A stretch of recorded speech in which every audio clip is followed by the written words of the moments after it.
vos hay una luz. Con mucha alegría empezamos nuestras entrevistas y este espacio en voz alta.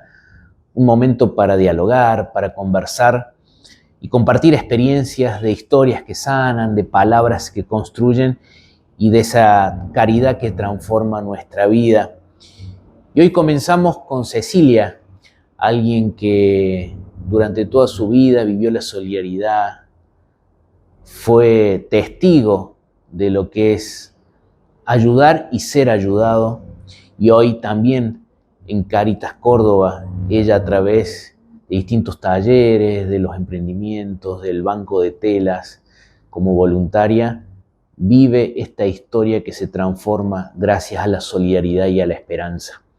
Escuchemos a Cecilia Báez, qué es lo que tiene para decirnos hoy, que podamos gustar internamente para poder trasladarlo a nuestra propia vida. ¿Cómo te presentarías vos, Cecilia? No sé, soy una señora emprendedora, ama de casa primero, de mamá, de 5 hijos, emprendedora siempre, ¿no? Siempre. Terminé mi secundario a los 40 y algo, así que, y siempre buscando emprender algo. Capacitándome, eso es lo que más me gusta, estudiar. Estudié poco, pero estudiar lo mismo. Y después para hacer mis muñecos, yo hice un curso. Ajá. Después fue pasando y hice también otro curso de auxiliar de cocina. Yeah. También he hecho los cursos de manejo de máquinas industriales. Mira, así que, no sé, una señora bueno. emprendedora. Sí, emprendedora, mira qué bueno. Sí. Bueno, has tenido altos, bajos, habrás sufrido momentos difíciles, complicados. ¿Qué te sostuvo en esos momentos a vos? Cuando capaz que podías haber tirado la toalla o colgado los guantes, ¿no? Decir, che, ¿qué te sacó adelante pudiendo haber hecho otra cosa? Yo no tuve mucho acompañamiento de mi familia, así que agarré y por eso terminé el secundario de grande, porque lo dejé a los 15 o 16 años y entré a trabajar en casa de familia. Y bueno, eso, ¿no? De ir conociendo, ir viendo qué pasaba en esas casas, de convivir, porque era cama adentro. Después ya conocí a mi pareja, mi esposo, a los 18 años. A los 21 tuve mi primera hija y no estaba trabajando en casa de familia, todavía no tenía esto de querer hacer algo por mí sola, digamos así. Lo acompañaba a él en su trabajo, yo ama de casa y él de albañil. Era una situación difícil porque a veces vos decís, sí, yo cobro esta plata, pero en ese momento esa plata no vale tampoco. Claro.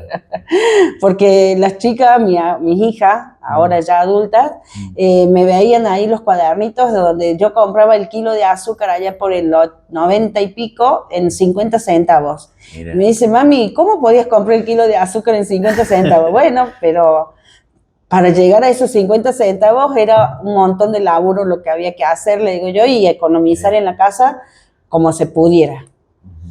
Así que después, cuando vuelvo a la casa de mi papá, porque estaba con él, cuidábamos una casa, cuando vuelvo a la casa de mi papá, ahí se me da porque el colegio, había un primario ahí nocturno, y después el profe como que peleó, viste, y buscó ahí en la comunidad de hacer el secundario. Entonces, cuando se larga el secundario, yo empiezo y se me puso que yo empezaba el secundario para poderlo terminar. Yeah. Hasta que lo empecé. Lo empecé como de nuevo, digamos así, porque hacía varios años que lo había dejado y lo había dejado en tercer año, así que sí o sí necesitaba hacer desde el primer año. Así que hice primer año, hice segundo, hice tercero, en esa movida de conocer nueva gente, más gente, y a mí siempre me gustó coser. Desde chica. Mira. Me gustó coser. Entonces, en esto de ir y volver con los niños a la escuela, me doy con que una mamá daba cursos de muñequería. Y entonces lo primero que hice fue eso, el curso de muñequería. Y empecé con más trapos y más hilos. Mirá vos, Ceci, viste que a veces uno cuando mira la propia historia, la propia familia, bueno, hay de todo, luces y sombras. Pero si tuviese que decir vos de todo esto que estás contando, ¿qué sacás de tu familia? ¿Qué es lo que tu familia te dejó a vos que hoy en día decís, esto me sirvió, esto lo llevo en el corazón? La verdad que no recibí apoyo de mi familia, de mi papá y de mi mamá, dicho sea de paso, con respecto al estudio, que era lo que a mí más me gustaba. Pero mi papá era muy solidario, bueno. Él era una gente, digamos así, que salida de otro molde. Sí, porque en el barrio, si alguien se enfermaba, él prestaba el auto y nomás salía, no tenía problemas si eran las 2 o las 3 de la mañana, él salía. Si alguno de mis hermanos tenía alguna situación económica o le faltaba algo, él sacaba la mano del bolsillo y acá está. Entonces, eso se lo debo a él, digamos así, porque... Y yo creo que también un poquito mío, ¿no? Porque yo tengo la convicción de que vos nacés solidaria, no te haces en el camino. Vos nacés con ese espíritu de ser solidario con alguien, o con mucha gente o con poquita gente, hasta donde vos llegues. Sangre. Sí. Yeah. Yo creo que es así, digamos así, ¿no? Pero ¿cómo la sentías la solidaridad? ¿Cómo la definirías vos? ¿Qué significa ser solidario para vos? Desde mi punto de vista es lo que yo le digo a mis hijos. Siempre pensás en que otra persona está peor que vos. Si yo estoy en el fondo, hay otra persona lamentablemente que está peor. Con respecto a las enfermedades, con respecto a la vida en sí, al hecho de tener o no tener un plato de comida. Yo, cuando tenía mis chiquitos chicos, mi marido trabajaba, y teníamos polenta con queso, y le agradezcamos porque tenemos polenta con queso. Le digo yo así, no todos tienen este plato de comida. Y ahí en la zona donde yo vivo tenemos una villa cerca. Entonces le digo yo, recuerden que esos niños, le digo yo, comen en la escuela, pero quizás no coman en su casa. Así que ellos, viste, aunque no gustara, la polenta con queso la comen. Ahí, de una. No sé, yo pienso que ahí en mi comunidad, como yo no podía ayudar a mi marido trabajando porque tenía que cuidar a los chicos, entonces yo me acerqué a la iglesia. Y en la iglesia funcionaba un roperito. Mira. Entonces yo ahí empecé a participar, digamos así, de los encuentros. Separábamos la ropa que llegaba de Cáritas o de alguna institución. En nuestra comunidad muchos años trabajaron las hermanas ahí, teníamos una congregación de hermanas, entonces ayudábamos y aportaban ellas y ayudábamos nosotras. Qué bueno. Ahí empecé yo como a militar más la solidaridad. Mira qué bueno. Y bueno, hay miles de espacios solidarios, pero decir, ¿por qué ¿Por qué acá Ecosol? ¿Qué es lo que a vos te ha dado este proyecto aquí de economía social y solidaria que te ha hecho vivir profundamente la solidaridad, ¿no? ¿Qué valorás de este espacio del que vos sos parte, ¿no? La amistad que se crea entre las señoras que vienen con alguna necesidad. Yo estuve, como te digo, con mi marido hasta el 2015. En el 2015 mi marido se me enferma y me entero de que estaba embarazada del último de mis hijos. Sale de la enfermedad, pero sale con un cáncer terminal casi él. Los médicos no querían decir, ¿viste? Pero era eso.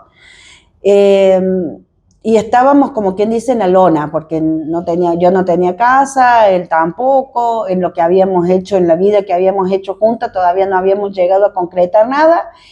Y salí a buscar, porque vivíamos allá cerca del Parque La Jera, sí, acá en la zona del centro, digamos así.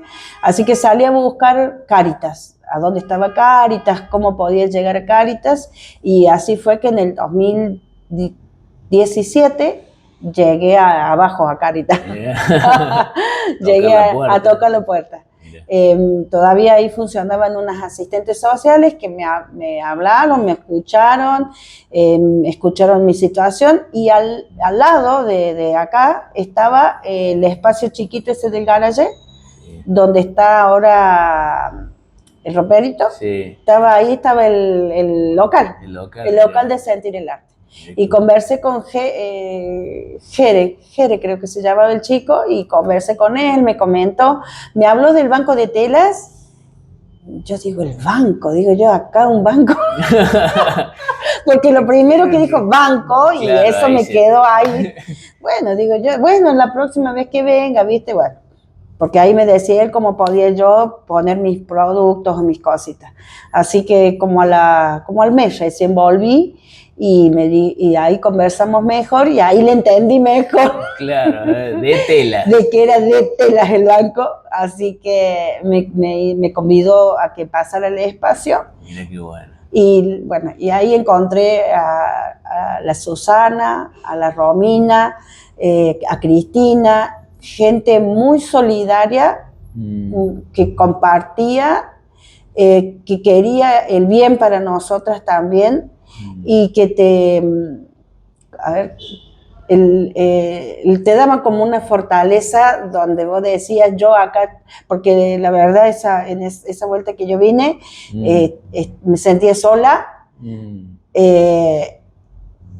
Antes de que yo entrara acá, la señora me dice, las chicas, las asistentes sociales, me dicen, llégate hasta la parroquia de tu zona, que ellos te van a ayudar más, que no encontraba la parroquia, pero caminé allá, no sé si es Alta Córdoba, aquel lado, y encontré una parroquia que no me acuerdo cómo se llama, y la señora que estaba ahí, que funcionaba en el roperito también de Cáritas, ese día me dio una polenta, un aceite, un azúcar, y fue mi ángel.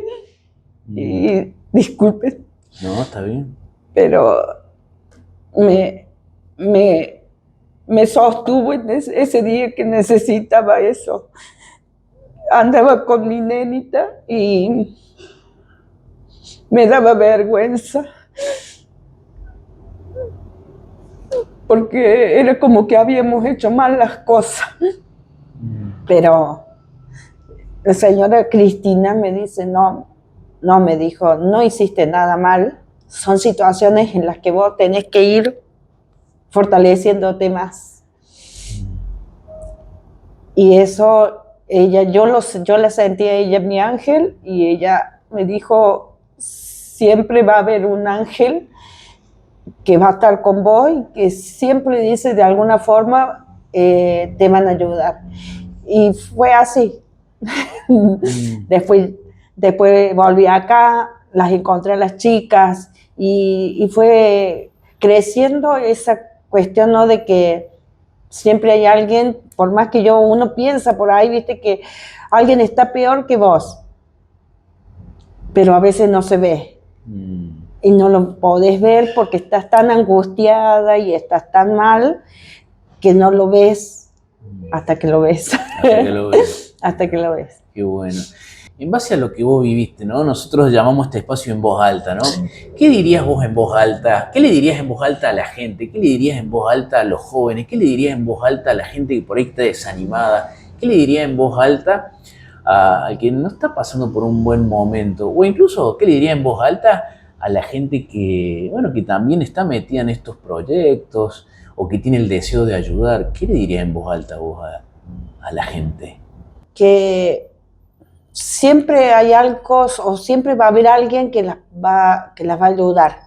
A lo mejor uno piensa, lo primero que piensa es en la plata porque necesito pagar el alquiler, o en la plata porque necesito pagar la escuela del niño, pero a veces no es solo la plata, sino el hecho de que te escuchen, de que vos puedas hablar, y que si necesitas llorar en ese momento, que te dejen llorar, dicho sea de paso.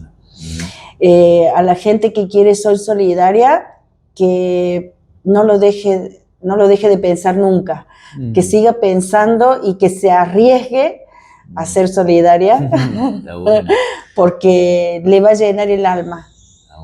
le va a llenar el alma esto de dar un granito de arena, porque yo puedo poco, pero a lo mejor a la otra persona que yo le doy ese granito de arena es un montón. Así que eso le diría a la gente que quiere ser solidaria y que todavía no se anima.